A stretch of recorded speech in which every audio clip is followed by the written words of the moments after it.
Come on, NRF. Can we just pick? I love New York. It's fantastic, but not in early to mid-January. It is freezing cold here. The wind.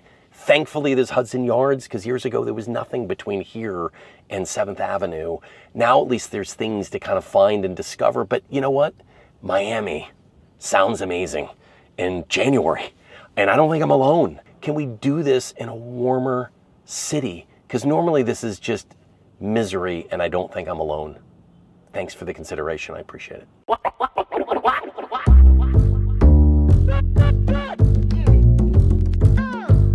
Welcome back to Keeping Commerce Weird, the show where we cut through the noise and celebrate the quirks, creativity, and big ideas shaping the future of commerce.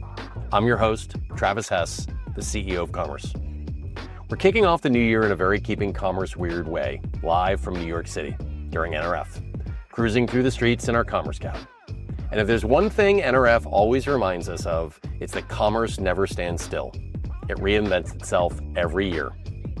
As we head into 2026, e-commerce is entering a new chapter. AI is moving from experimentation to execution, data is becoming the foundation for every decision, and brands are shifting from reactive systems to what many are calling agentic commerce, where technology doesn't just respond, but acts on behalf of teams and customers. Today's conversation is all about what's coming next and how brands and retailers can prepare for the year ahead without losing sight of what matters most: great experiences for real people. To help us look forward, I'm joined by Dave Brown, Managing Director at Accenture Song. Dave leads Accenture Song's U.S. retail and travel industry work and has spent more than 2 decades helping some of the world's biggest brands design, sell, and deliver experience-led digital transformation. Commerce and Accenture are partnering to unlock this next era of commerce. From answer engine readiness and unified data to AI-powered agents that help teams move faster and smarter. So this felt like the perfect moment to sit down or ride along and talk about where commerce technology is headed in 2026. Shout out to Accenture Song and their partnership with Commerce focused on unlocking the agentic commerce era. I encourage listeners to follow both Dave and Accenture Song for insights on experience-led transformation. Thanks for being along for the ride, and as always, keep commerce weird. All right. Well, so where do you want to start? I mean, listen, I just want to welcome you. First of all, thank you for doing this. There's lots of ways you could spend your Sunday here at NRF in New York, especially given your role and remit. But why don't we start just by familiarizing the audience with you? You're one of these guys I would describe as a legend within the space, but because you work at such a massive company with a really wide remit, people that work with you know how big of a deal you are, but you don't have the free time to go build a brand and brag, and nor is that your disposition ever. But just give the audience an idea of what your remit is at Accenture. You've been there a couple decades at this point. Yeah, I'm coming up on 24 years as of May 21st. Wow. Yeah, I appreciate that. But so I have the pleasure of looking after our song business for retail and travel. So I'm the industry lead here in the U.S. And then I just took on as a +1 the global retail lead for Song as well for Ndidi and her team. So it's a little tuck in responsibility. You just doing your job. It's kind of fun because one of the things that I was always challenged with a little bit is how do we get the best work across the globe that we're doing in Song and retail and bring it to our clients here in the U.S. So it gives me now that opportunity to kind of do that in a much more seamless fashion, honestly. So. Yeah, which is to people watching, the pure scale and depth of Accenture, just to crystallize it for the audience, what, about 750,000 people, give or take? It's, I think we're at 775. Okay, roughly. I think when I started back in 2002, we were 70,000. So just to give you a sense of the size and scale of how we've kind of grown. Yeah. And it's been, I don't know, I kind of get up every day just thinking it's a blessing to have the role that I've had and the team that I have underneath me and the capabilities that we have within our team to service our clients. And obviously the ecosystem partners like yourselves that we get to work with day in and day out as well. So. Yeah, this is a small glimpse into, your world. I only lived there for a year and a half by way of acquisition. And one of the things that fascinated me about the organization is the size and scale of clients. Accenture, from my perspective outside looking in, is Accenture very much views the world of driving more value and innovation primarily to clients you guys already work with, because you work with so many of them,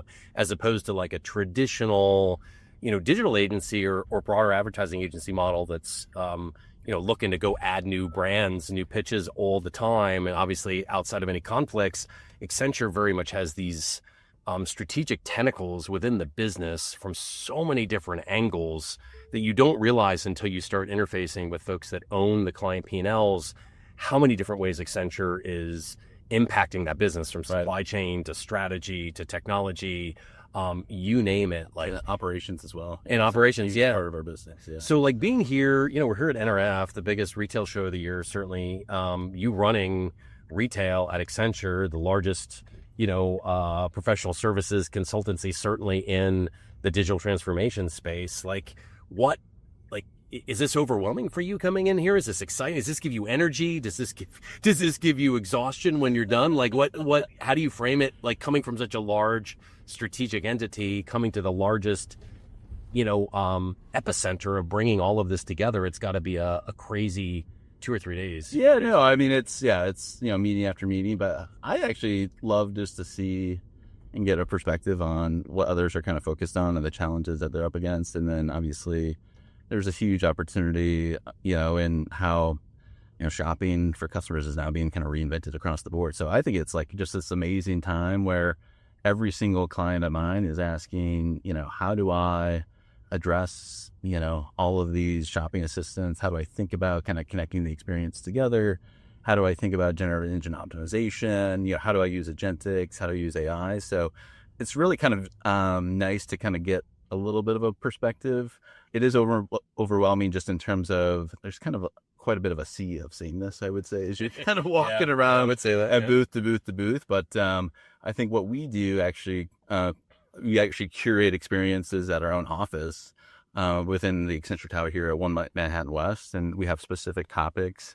Really, as you said, kind of focused on from merchandising to commerce to marketing reinvention to supply chain is obviously a hot topic, and then obviously partnering with our ecosystem partners in those discussions as well. And so I think for me, it's been nice to, one, kind of be on when announcements kind of come up and actually be in the room. What Google announced today, which I know you guys are going to be are a part of that around UCM, is just a huge opportunity that is going to be is needed and is like I said, top of mind for all of our clients. I also think I'm also getting involved in taking on sometimes new clients. So I'm also looking at, I'm also a song account lead myself. So I have accounts myself that I look after from a leadership perspective. And so one of the things I've been doing too is just for the clients, I'm focused on hosting them, obviously, the ones that I've worked at for a long time, but also some of the ones that are newer, just understanding and hearing their presentations and being a part of the conversations as well. So yeah, that's one of the things I miss, I think, were at least on the commerce side, not the industry, not the company, because the tech has gotten so much less expensive and so much more agile in the sense that you're delivering things far faster than you were probably 10, 15 years ago. Very much the sales cycle, the engagement process, the customer expectations of how quickly you engage and how quickly you start working is dramatically reduced from where it was back in the day, so to speak. But like to your point, you mentioned it earlier, reinvention. And that's a term I think you guys have talked about describing yourselves as, and I think even branding internally. Talk to the audience a little bit about what was the thesis behind that? What does it actually mean? And how is it being placed practically into sort of the day-to-day engagements of how you guys are operating? Yeah, I mean, I think it's the next level of how we describe our services to the market, because our perspective is to really actually transform our clients. They need to actually reinvent how they work, how the processes, how the technology, and really the human interaction is the thing that we get to do and play a key role as with Ed Song. So, and I think what I've seen a lot of here, you hear a lot of like kind of, and where I've seen many challenges from a, taking the power of data and AI is where folks just kind of take existing capabilities, existing processes, and they kind of try to infuse, those tools, the data into some of those, where we see, like, we think you actually have to completely rethink those processes, how people actually do work, what agents do, what the AI can do. All of those things are critical opportunities, as well as now the ecosystem is so well connected. I think it's an opportunity for us to quickly spin up new opportunities. At the end of the day, what we're trying to do is drive revenue growth for our retail clients, right? And we do that by delivering the best experiences on the planet, and building relevancy with their customer base. And so, reinvention is really, how we think about that, the broader transformation, but putting the human at the center of what needs to actually happen, rather than, because there's still humans are going to be needed, so to do the work.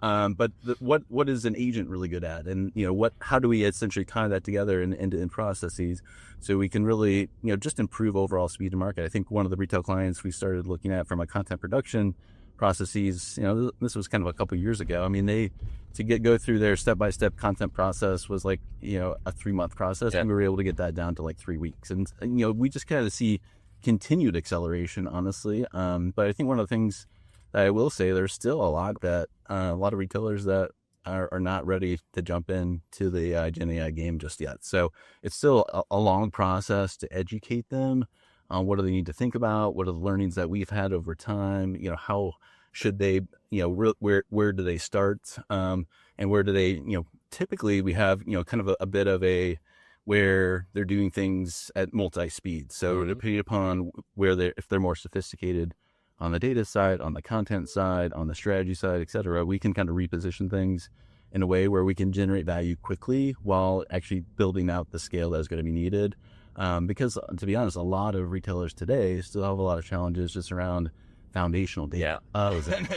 Legacy. Yeah, and if you don't have that in place, like, agents aren't going to be successful. So there is a lot of foundational work that we typically start with from a retail perspective. And what we recommend to our CMOs is, hey, let's reinvest that essentially efficiency and speed to market around actually driving growth. So it's not like we're going in and recommending, well, reduce your budget, which you could, I guess. But really, I think if you're actually continuing to acquire new customers, grow your customer base, et cetera, and building these best experiences, that's where we're seeing the uplift from a revenue perspective for our clients. Yeah, to use a sports analogy, you guys are playing more offense than defense, right? Certainly. But at the same time, I think, having spent a little bit of time there prior to coming into my role here, our partnership took a little while to evolve intentionally, not because we were trying, just because I felt like we needed to get the business in a different spot to be able to take advantage of your guys' capabilities to the point around transformation. I mean, we're a software company. We're not going to catalyze or deliver the transformation per se. We're going to benefit by proxy, and we certainly have digital capabilities and technologies to take advantage of. But when wrapped in your guys' acumen and your guys' reinvention, which is really foundationally, I very much view it the same way. Like, there's a lot of enthusiasm and excitement, but also, as you know, living in retail forever and large brand manufacturers, they tend to be very particular about how they show up, where they show up, and who they show up next to. And at the same time, also self-aware enough to realize that they've got a lot of legacy stuff that they're still trying to navigate, and you guys are helping them navigate. Right. So you've got to be able to navigate that at the same time. You got to walk and chew gum at the same time, and do it in a way that isn't like big bang. This is going to take 3 years and, crazy amounts of money. How do I go drive efficacy, engage quickly, kind of cut their food up for them a little bit, make it digestible, and show enough value, but that value is still holistic in nature because you guys have the sight lines to the broader org, which allows you uniquely versus others to sort of sequence this transformation because you know the business. Right. You know that by doing X is going to impact Y, whereas I'm only working in this one silo of things. You're just only caring about that one area of the business. That could be by market or by product, whatever it is.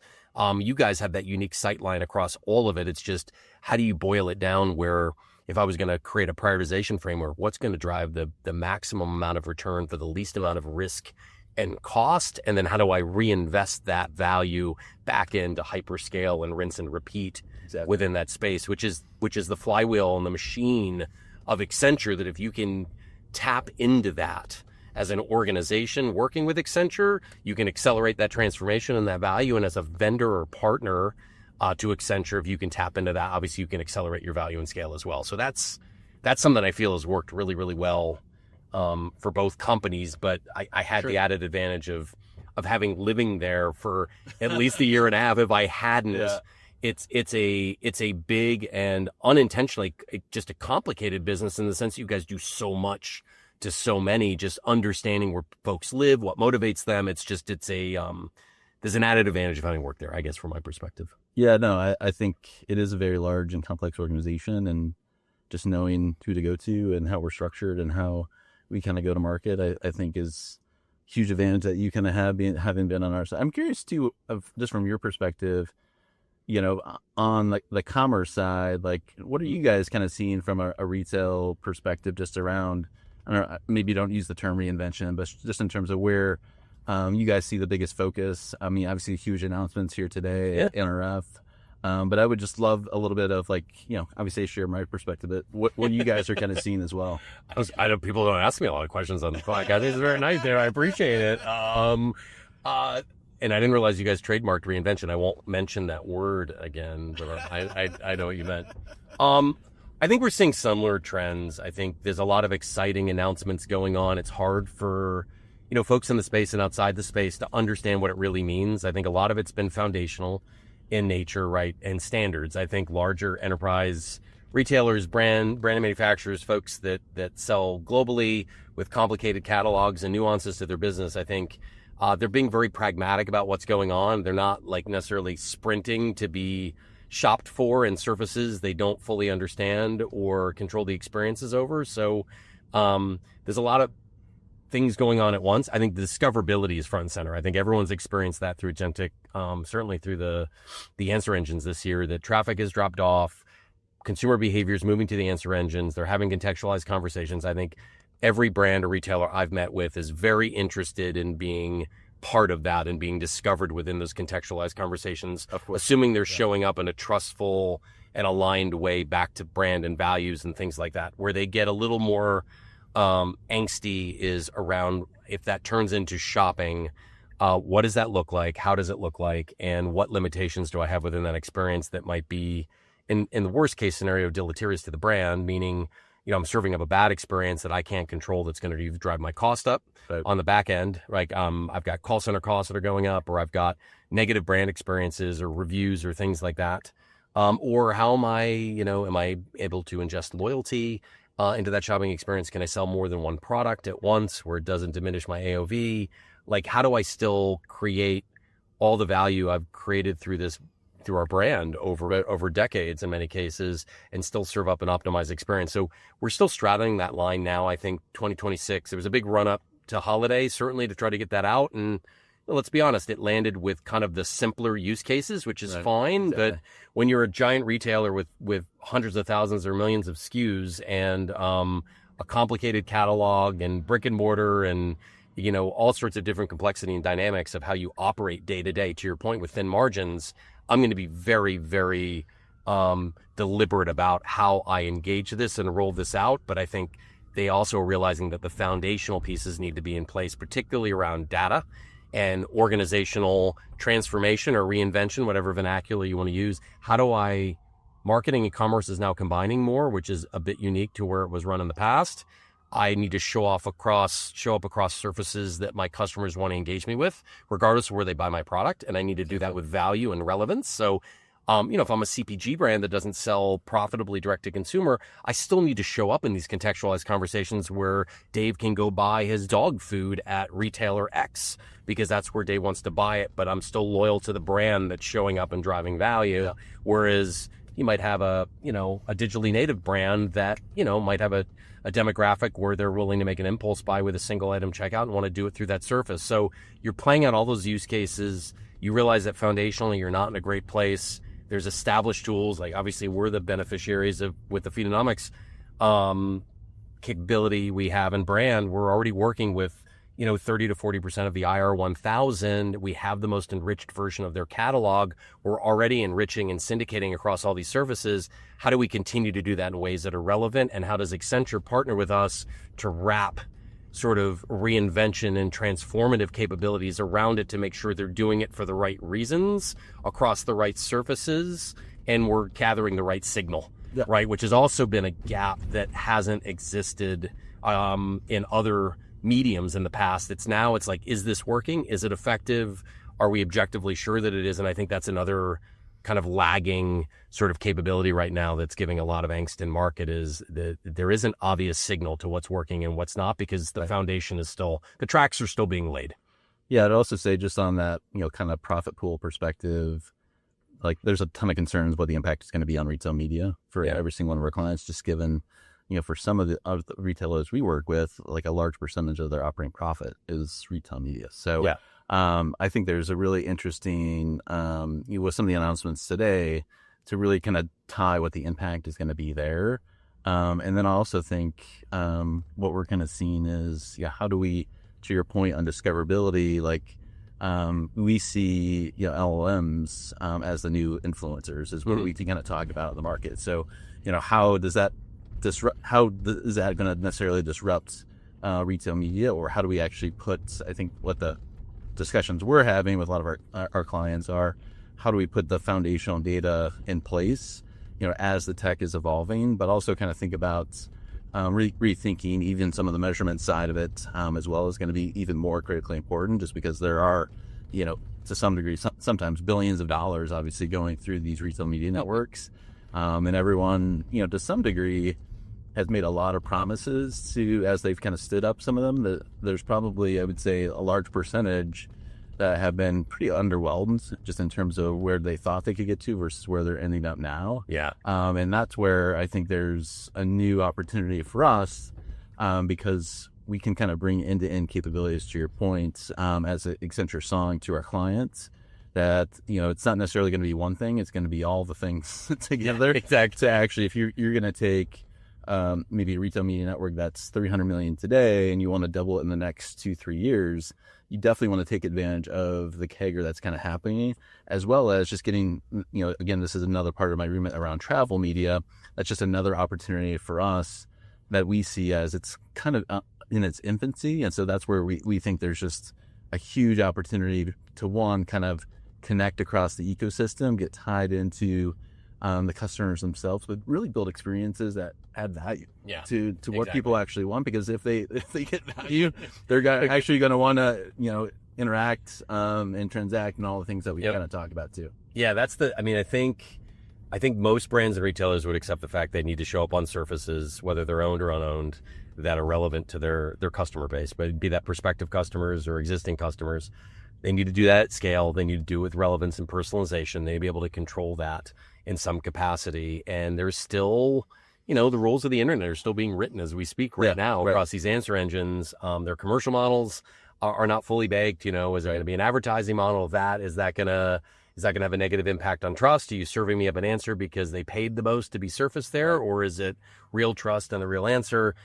What's it going to do to my margin if I'm a retailer and I'm showing up there? I think the hyper-personalized capabilities now that are available at scale are far exceeded my own expectations of where they would be. We've talked about personalization for 15 years and it really favored, we can never get to one-to-one. No, you could never, unless you're like a cable company or like the telecommunication, like where you just had so much data that was and a captive audience. And a captive audience, and you had the acumen there to take advantage of it. Most folks were limited to third parties, and just like it takes a while for that data to warm up to even drive relevance, now it's insane how much people are using this on a day-to-day basis. And again, the trust thing, I think, is where people get concerned about, like, very much. How do I, because they haven't commercialized the discovery piece of it yet, a lot of the answer engines are looking to get into the shopping piece, which is what the brands are like, whoa. Right. You had me at discovery. Right. Like I'd rather Dave just land on our owned channel where he can, he's already, cookied in, or he's logged in with his loyalty and all of his information. We can very comfortably serve up a really rich, relevant experience that we feel comfortable with. Well, they don't want to be separated from the customer, right? Correct. That's the big, like, if they lost their demand signal, it's just a huge concern. It's a massive concern, and yet no one really, everyone's so worried about being disintermediated, it becomes this like land grab of like, nope, I'm going to shut everything else down. I'm going to maintain what I have because I don't want to let anybody else in. And I think, we've quite, from our perspective, and this is what I love about Accenture too, you guys are agnostic by definition. It's like you're going to drive objectively whatever the best solution is for that customer, independent of like ecosystem or technology stack or what have you. And oftentimes that includes whatever the native stuff is a customer's already running. They're not going to blow it all up, rip it all out and start from scratch. I don't know anybody who has that sort of stomach, wherewithal, or budget nowadays, or tolerance for risk. You're going to have to work in legacy stuff that may not fit perfectly. And how do I do that without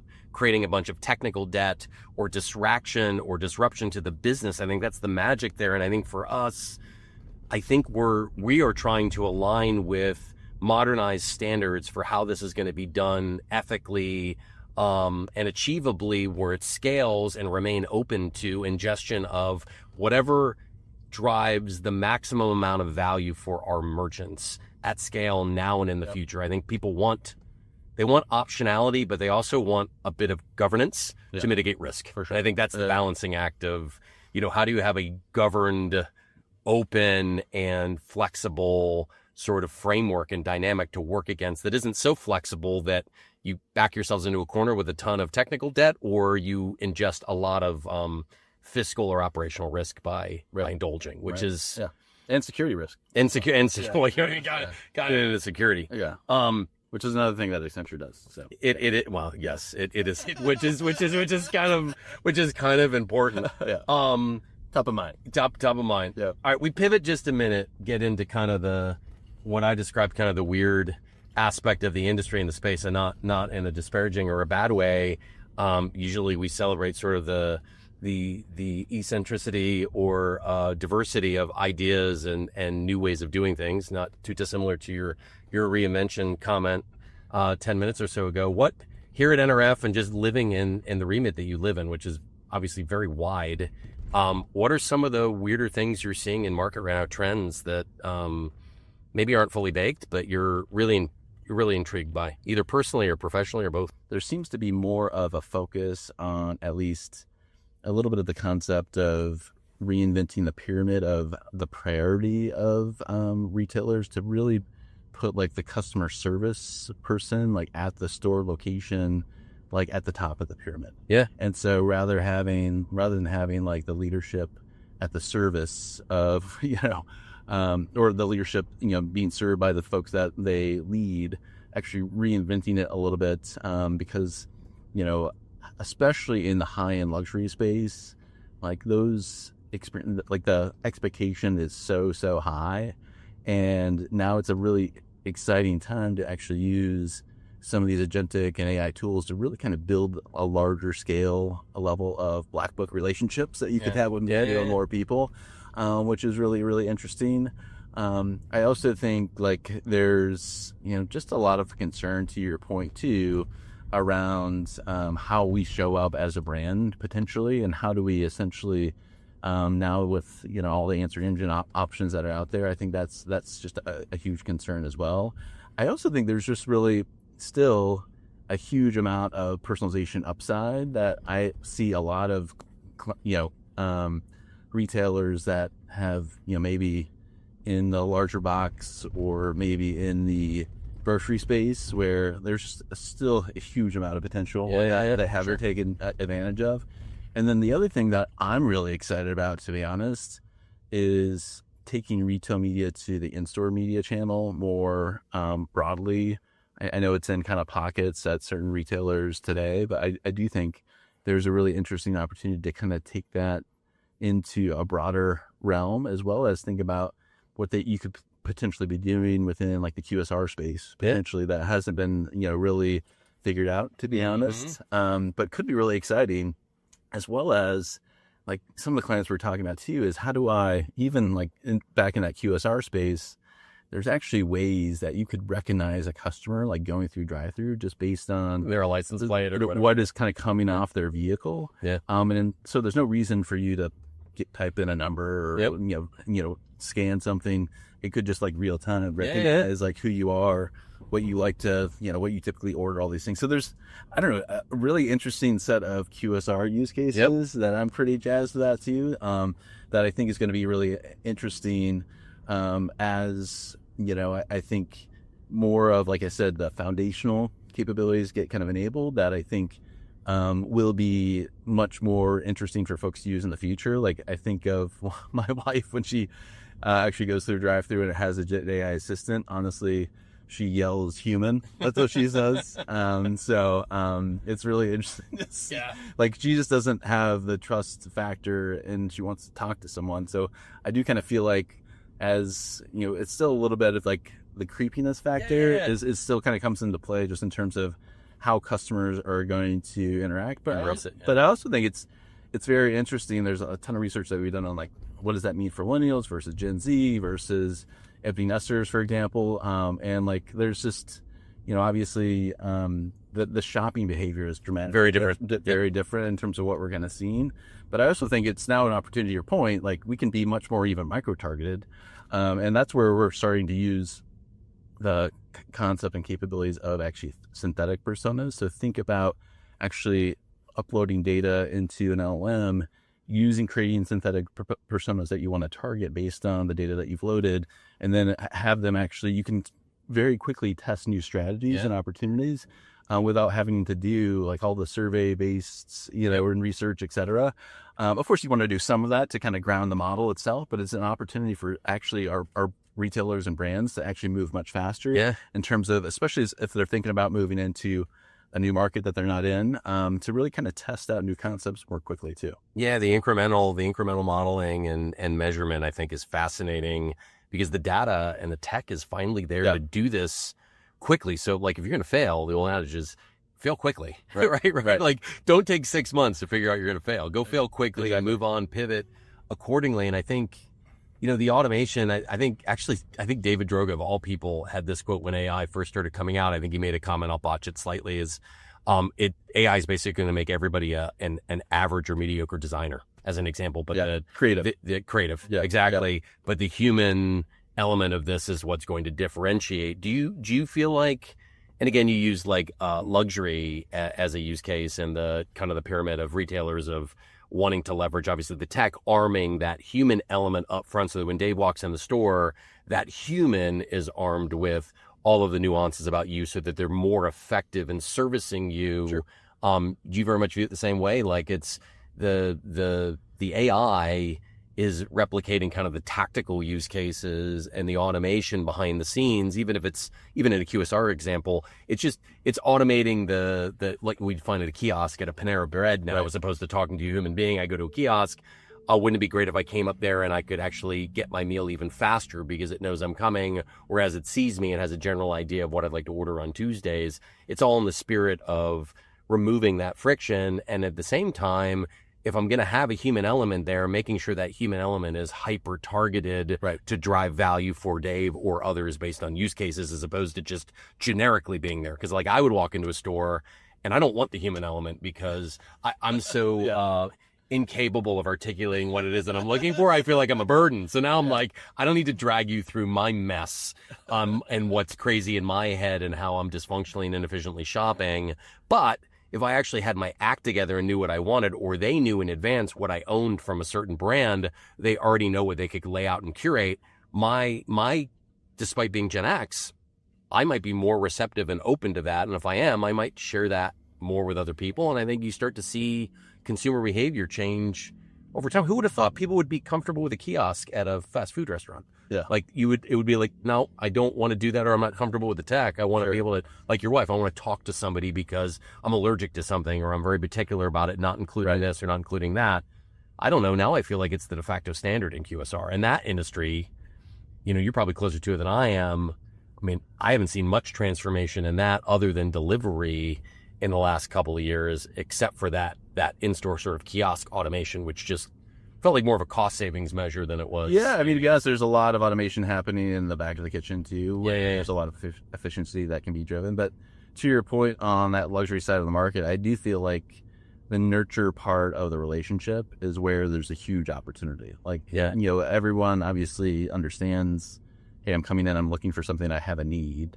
But how do I take advantage of the loyalty or the rewards or maybe the experiences that I can help enable by myself, that I know you and have an opportunity to help you understand what you're looking for when you go on vacation, or when your birthday is, or when your kids are going to be going to college. All of those opportunities, I think, can build a relationship where they actually know who you are, and then can actually, rather than only meeting needs when you need something, actually be more proactive into the relationship that they build. And that's what we're kind of seeing much more. And, again, you think about a high-end like travel experience, luxury experience, that's what you expect. 100%, right? You're, going on vacation, you're with your family, you want to be kind of taken care of. And in terms of how, it's restaurant recommendations are ready to go. Your tea time is scheduled, your spa appointment is, it's all kind of curated. And so that's what we're kind of seeing much more in that high-end luxury space for sure. Listen, Dave, thank you so much for taking time out. I know you are in high demand.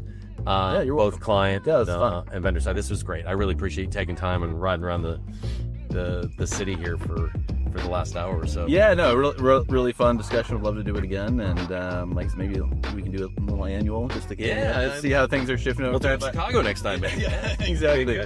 But no, just really fun, and I love talking about things that are kind of happening and sharing stories and how we can continue to work with our clients together. Yeah, and I always love your point of view on things, having been there for as long as you have, and just the sight lines you have across these industries, I think, is a unique perspective most people aren't privileged to have, because they're just not in the role and the remit that you have, and at the organization, the size and the types of clients you guys are obviously doing this for. You're really at the tip of the spear, which is selfishly a really interesting place to be. I try to pal around with you guys as much as I can, if nothing else, to learn something. So, thank you for that. I look forward to doing this again, man. Yeah, love it. Guys have a good show. Yeah, I know we're doing a bunch of stuff together too. Yeah, Excited. Of course. So cool. Yeah. Thanks, buddy. Yeah, Really you too. appreciate it, man. Yeah, of course.